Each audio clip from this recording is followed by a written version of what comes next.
Film की शुरुआत में हम देखते हैं कि पाइपर नाम की एक लड़की काम ढूंढने के लिए सैंडविच की दुकान जिसका नाम है 10 इंच हीरोज में पहुंचती है। वहां का मालिक ट्रकर उसे तुरंत काम पर रख लेता है, लेकिन दुकान में बाकी लोगों के विरोध के बाद वो उसे एक इंटरव्यू देने को बोलता है जिसमें वो सारे सवालों के सही जवाब देती है और अंत में वो जॉब उसे मिल जाती है। ट्रकर सड़क के उस पार दुकान चलाने वाली एक औरत से प्यार करता है और उस औरत को देखकर कई बार ट्रकर का छोटा चेतन पैंट में सलामी भी देता है।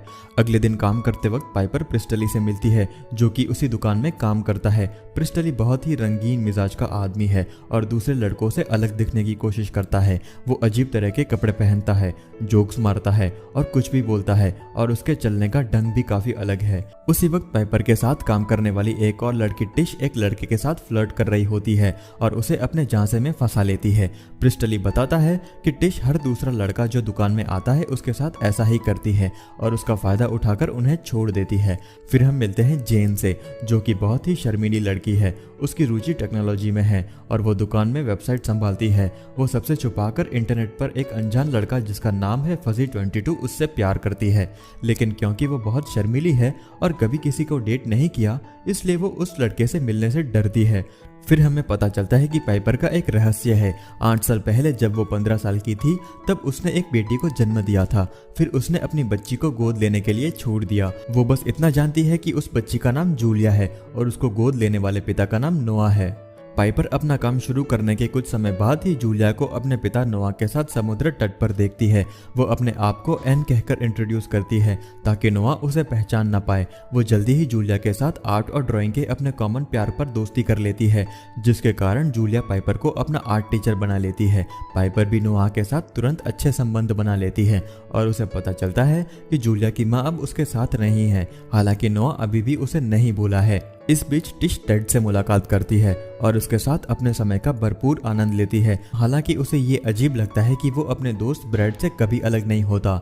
फजी 22 जेन से फेस टू फेस मिलने के लिए कहता है, जिसके लिए वो मान जाती है, लेकिन वो बहुत घबराई हुई होती है। वो और फजी 22 ने किसी भी तरह के पहचान की जानकारी का आदान प्रदान नहीं करने का फैसला लिया था। इसके लिए उसे पता नहीं था कि वो कितने साल का है, वो कैसा दिखता है या अगर वो लड़का है भी या नहीं। पाइपर, टिश और जैन फजी 22 से मिलने के लिए जाते हैं, लेकिन जब वे अंततः मीटिंग पॉइंट पर पहुंचते हैं तब जैन देखती है कि फजी 22 एक बहुत ही हैंडसम लड़का है। वो अपना सिर छुपाकर उससे मिले बिना ही वहां से भाग जाती है। फिर वो पाइपर और टिश से कहती है कि फजी 22 जैसा कोई लड़का उसे कभी पसंद नहीं कर सकता क्योंकि वो उसके अनुसार बहुत सुंदर नहीं है। वो फजी 22 की बहुत परवाह करती है और उसे लगता है कि एक आदमी जितना आकर्षक है उसे देखकर उतना ही निराश हो जाएगा और वो ये सहन नहीं कर सकती। दोनों टिश और पाइपर जेन को वापस जाने और उसे मिलने के लिए मनाने की कोशिश करते हैं, लेकिन वो मना कर देती है, इसलिए वो वापस सांता क्रूज चले जाते हैं।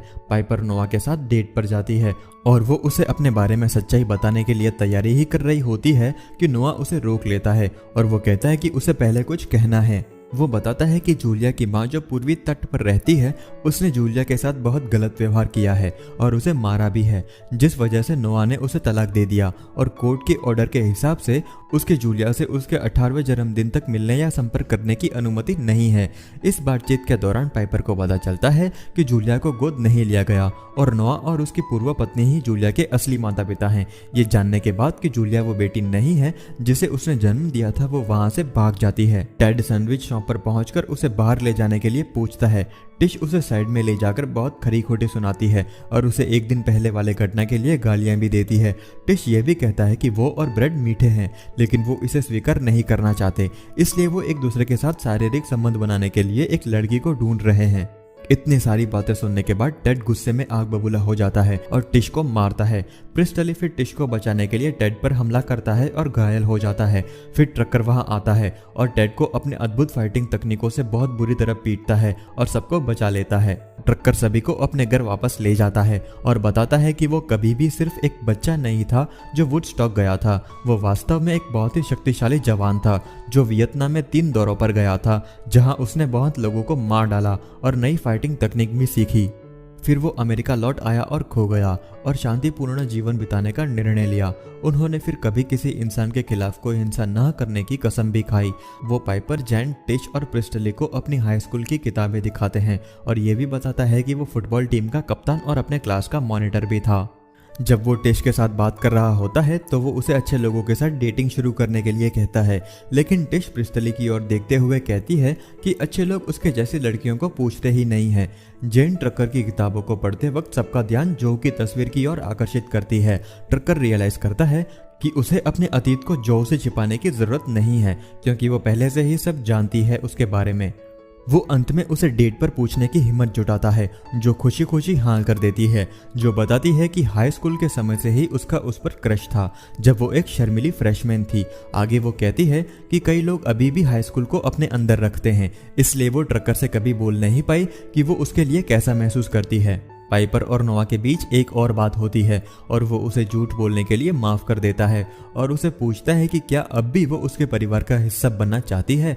वो खुशी खुशी मान जाती है। दुकान पर एक बेघर आदमी आता है और जेन को बताता है कि उसे लगता है कि वो वास्तव में सुंदर है और वो वही है जिसकी उसने उम्मीद की थी कि वो ऐसी ही होगी। फिर वो अपना नकाब हटा देता है और वो खुद को फजी 22 बताता है। वो जेन को परिचय देता है और वो खुशी खुशी गले मिलते हैं। प्रिस्टली बताता है कि जब जेन एक रात कंप्यूटर लॉग ऑफ करना भूल गई थी तब उसने फजी 22 से बात की और उसे सब कुछ बता दिया और जेन से कैसे मिलना है ये भी बताया। अगले दिन प्रिस्टली दुकान पर बहुत ही अजीब से पहनावे के साथ आता है और लगभग पहचान में ही नहीं आता। फिर वो टिश को डेट पर ले जाने के लिए पूछता है। वो उसके साथ डेट पर जाने के लिए तैयार हो जाती है, लेकिन केवल इस शर्त पर कि वो उसे अपना पहला नाम बताए। वो तब बताती है कि उसका पहला नाम वास्तव में प्लातिशा है। प्रिस्टली बताता है कि वो हमेशा से टिश को पसंद करता था, लेकिन वो डरता था कि कहीं वो उसे ना बोल दे और बाकी बेकार के कामों में काफ़ी ज़्यादा उलझा हुआ रहता था। उसे कभी रियलाइज़ नहीं हुआ कि वो क्या मिस कर रहा है। फिल्म जो और ट्रकर के शादी समारोह के साथ समाप्त हो जाती है।